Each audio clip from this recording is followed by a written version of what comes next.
자, 여러분 안녕하십니까? 이번 시간에는 174쪽, 175쪽 생시세포 분열에 대해서 배워보겠습니다.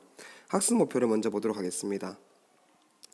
생시세포 분열 과정을 염색체의 행동과 연관지어 설명할 수 있다가 되겠습니다. 우리가 지난 시간에 체세포 분열 과정을 염색체의 행동과 연관지어 설명해 보았습니다. 이번에는 생시세포 분열입니다. 생시세포 분열 과정은 체세포 분열보다 조금 복잡합니다. 두 단계를 거친다고 생각하면 되겠습니다. 아래쪽 자두네 가족을 볼까요? 자두네 가족 보면 이 엄마가 우리는 한 가족이에요 라고 하고 있습니다. 그리고 자두가 우리는 가족이니까 염색체 수가 모두 같을까요? 라고 하는데 자두 동생이 글쎄요 라고 합니다. 왜 이렇게 생각을 할까요? 한번 생각을 해보겠습니다. 보면 예를 들어서 엄마의 세포와 아빠의 세포가 만나서 우리 아이들에게 전해진다고 생각해 보면요. 우리 인간의 염색체 수는 46개, 아빠도 마찬가지 46개를 가지고 있습니다. 그런데 이 두 개의 염색체가 별다른 과정 없이 그냥 이제 산술적으로 더해지기만 하게 되면 얘가 92개가 돼버립니다. 그러면 자녀들이 92개가 돼버리면 그 밑에 자녀들도 그렇고 계속 염색체 수가 증가해서 우리 인간의 염색체 수를 갖지 못하게 됩니다. 그렇다는 얘기는 지금 우리가 이제 계속 자손을 놓고 있으니까 분명히 염색체 수가 줄어드는 어떤 과정이 있을 것이다 라는 예상을 할 수 있습니다. 본문을 보도록 하겠습니다. 생물의 생시세포에 들어있는 염색체 수가 만약에 체세포의 염색체 수가 같다면 부모의 2배가 될 것이다. 이렇게 되면 우리 세대를 거듭할수록 점점 늘어나게 돼서 이것은 인간이 아니게 됩니다. 그죠? 우리 인간이라 하면 염색체 수가 사람은 46개 아닙니까? 그리고 우리가 같은 종, 생물학적인 종의 개념은 염색체 수가 같아야 됩니다. 그렇다는 얘기는 분명 모든 생물체 염색체 수는 세대를 거듭해도 일정하게 유지되니까 그 까닭은 어떤 이유가 있습니다. 바로 생시세포가 가진 염색체 수가 체세포의 절반이 되기 때문입니다.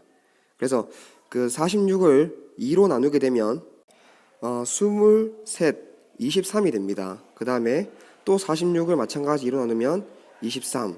이렇게 엄마와 아빠가 가진 생시세포는 본인들이 가지고 있는 체세포에 비해서 절반의 염색체 수를 가지게 됩니다. 그래서 23과 23이 더해져서 이제 46개, 자두도 우리 사람의 염색체 수를 가지게 됩니다. 물론 동생들, 그리고 우리들, 그리고 우리들의 아들, 딸들도 마찬가지입니다.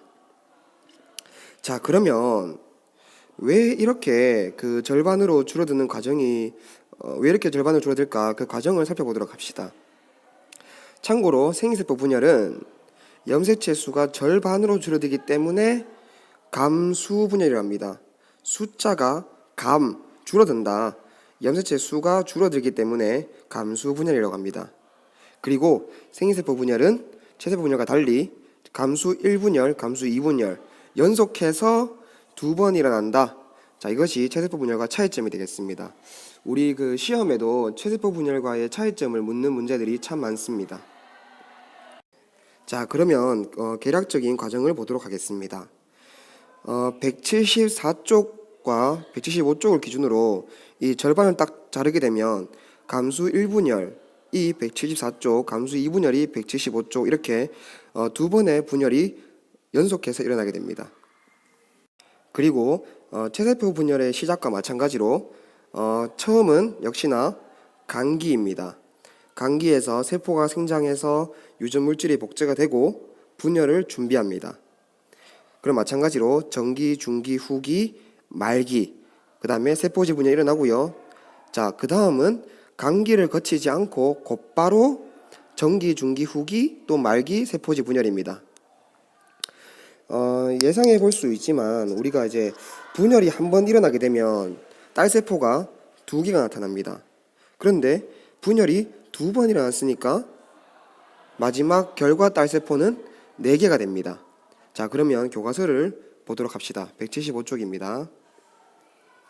감수 1분열 전기에는 자, 전기입니다. 간기 다음이 전기가 되겠죠. 핵막이 사라지고 그 다음에 상동 염색체가 접합하는 기간이 있습니다. 이때 그 접합을 해서 그 접합한 이러한 염색체 모양을 이가 염색체라고 합니다. 오른쪽에 설명이 있습니다. 상동 염색체가 접합했다. 이렇게 접합했을 때 이제 4개의 염색 분체가 되기 때문에 이때를 우리는 이가 염색체라고 합니다. 상동 염색체가 접합하게 됩니다. 그 우리 인간의 경우는 그 46개의 염색체를 가지고 있는데 23쌍의 상동 염색체를 가지고 있으니까 감수 1분열 전기 때 23쌍의 상동 염색체가 접합, 즉 23개의 이가 염색체가 만들어지겠습니다. 그 다음 체세포 분열과 마찬가지입니다. 중기니까 중앙에 배열되고요. 후기에는 방주사에 의해 세포 양극으로 이동합니다. 그 결과 자 염색체 수가 모세포의 절반이 됩니다. 이것은 체세포 분열과의 가장 큰 차이점이 여기서 나타납니다. 바로 상동 염색체가 분리된다. 자, 발표하겠습니다. 상동 염색체가 분리되어서 그 결과로서 딸세포의 염색 수는 모세포의 절반이 된다. 그래서 상동 염색체가 분리되는 것이 과정이 되고요. 그 다음에 그 결과 염색체 수가 절반이 되겠습니다. 그 다음 감수 2분열을 보도록 하겠습니다. 감수 2분열은 감수 1분열이 끝난 후 간기 없이 일어납니다. 중기에서 마찬가지 중앙에 배열되고요. 그 다음에 후기에서 염색 분체가 분리돼서 딸세포로 들어갑니다. 자, 감수 1분열과 2분열 차이점이 있지요. 염색 분체가 분리된다. 감수 1분열에서는 상동 염색체가 분리된다. 그래서 1분열에서는 상동 염색체, 2분열에서는 염색 분체가 분리된다. 이러한 차이점이 있습니다. 이 차이가 매우 중요합니다. 감수 2분열은 하나의 염색체를 구성하고 있던 두 가닥 염색체가 분리되어 나눠지는 것이므로 자, 염색체 수는 변하지 않습니다. 무슨 말이냐면요. 그 2분체 염색 분체를 2개 가지고 있던 2분체가 나뉘어져서 1분체 염색 분체를 1개만 가지는 염색체가 됩니다. 그래서 염색체 수는 변하지 않습니다. 이와 같이 4개의 딸세포가 만들어지며 딸세포 염색 수는 모세포의 절반이 됩니다. 자, 그러면 아래쪽 그림을 보면서 자세하게 이야기를 해보겠습니다. 자, 간기를 지난 후 전기의 모습을 보도록 하겠습니다. 자, 전기의 모습을 보면 상동 염색체가 접합해 있는 모습을 볼 수 있습니다. 자, 그리고 상동 염색체가 나타나는 것으로 보아서 상동이니까 EN이라고 적을 수 있겠지요. 그리고 염색체의 수는 하나, 둘, 셋, 4개 해서 EN equal 4의 상태입니다. 그 다음에 중기에는 중앙에 배열되고요. 이때 자 체세포 분열과 감수 2분열과의 큰 차이점은 딱 나누어 봤을 때 염색 분체가 분리되는 것이 아니라 상동 염색체가 분리되는 것을 볼 수 있습니다. 그 결과 감수 1분열의 결과를 보게 되면 이 세포실 안을 보면요. 지금 이 빨간색 긴 염색체의 상동 염색체가 아래쪽 세포로 간 것을 볼 수 있습니다. 즉 이 세포 위에 것만 봤을 때는 상동 염색체가 분리됐으니까 없으니까 EN이 아니라 N의 상태입니다. 그리고 염색체의 수는 하나, 둘 해서 N equal 2의 상태가 되겠습니다. 자, 이제 이렇게 보게 되면 그 아까 교과서 175쪽의 4번째 줄의 말이 이해가 됩니다. 염색체의 수가 4에서 2로 나누기 2 절반이 된 것을 볼 수 있습니다. 이렇게 절반이 되는 이유는 바로 중기와 후기 때 염색체, 그러니까 상동 염색체가 분리되기 때문입니다. 이러한 감수 1분열을 우리는 다른 말로 이형 분열이라고 합니다. 자, 이제 오른쪽에 감수 이분열을 보도록 하겠습니다. 감수 이분열은 체세포 분열과 그 과정이 매우 흡사합니다. 우리 체세포 분열의 경우도 그 염색 분체가 분리되었거든요. 감수 이분열도 마찬가지입니다. n equal 2의 상태로 시작을 합니다. 핵막이 사라지고요.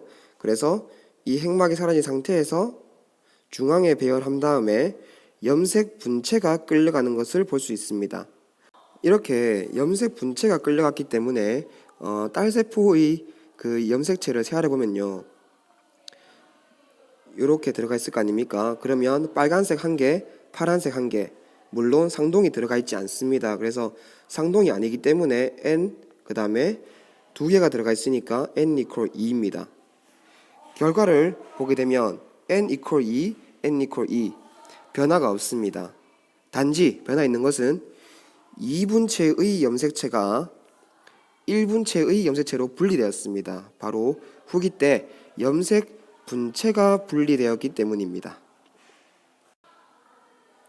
이러한 감수 이분열을 우리는 동형분열이라고 합니다. 동형분열. 자, 여러분들 이렇게 그 체세포 분열과 생리세포 분열에 대해서 배워보았는데요. 이 분열을 공부할 때 조심해야 될 점이 1분체, 2분체, 그 다음에 상동염색체, 이가염색체 이러한 단어들을 잘 구분을 해줘야 되겠습니다. 스스로 확인하기를 풀어보겠습니다. 화면을 멈추고 풀어보세요. 자, 풀어봤습니까? 그러면 같이 풀어볼까요? 1번, 이가염색체가 형성되는 시기는 언제가 되겠습니까? 바로 감수 1분열의 정기입니다. 감수 1분열 정기. 그 다음 2번, 상동염색체가 분리되는 시기는 감수 1분열의 후기입니다. 감수 1분열의 후기. 그 다음 3번 문제. 가로부터 나와 같은 딸세포가 만들어질 수 없습니다. 그 까닭을 설명해 볼까요? 자, 지금 나의 그림을 자세히 보게 되면요, 나의 그림을 보게 되면 그 가나에서의 상동염색체가 나에서 그대로 들어가 있는 것을 볼 수 있습니다.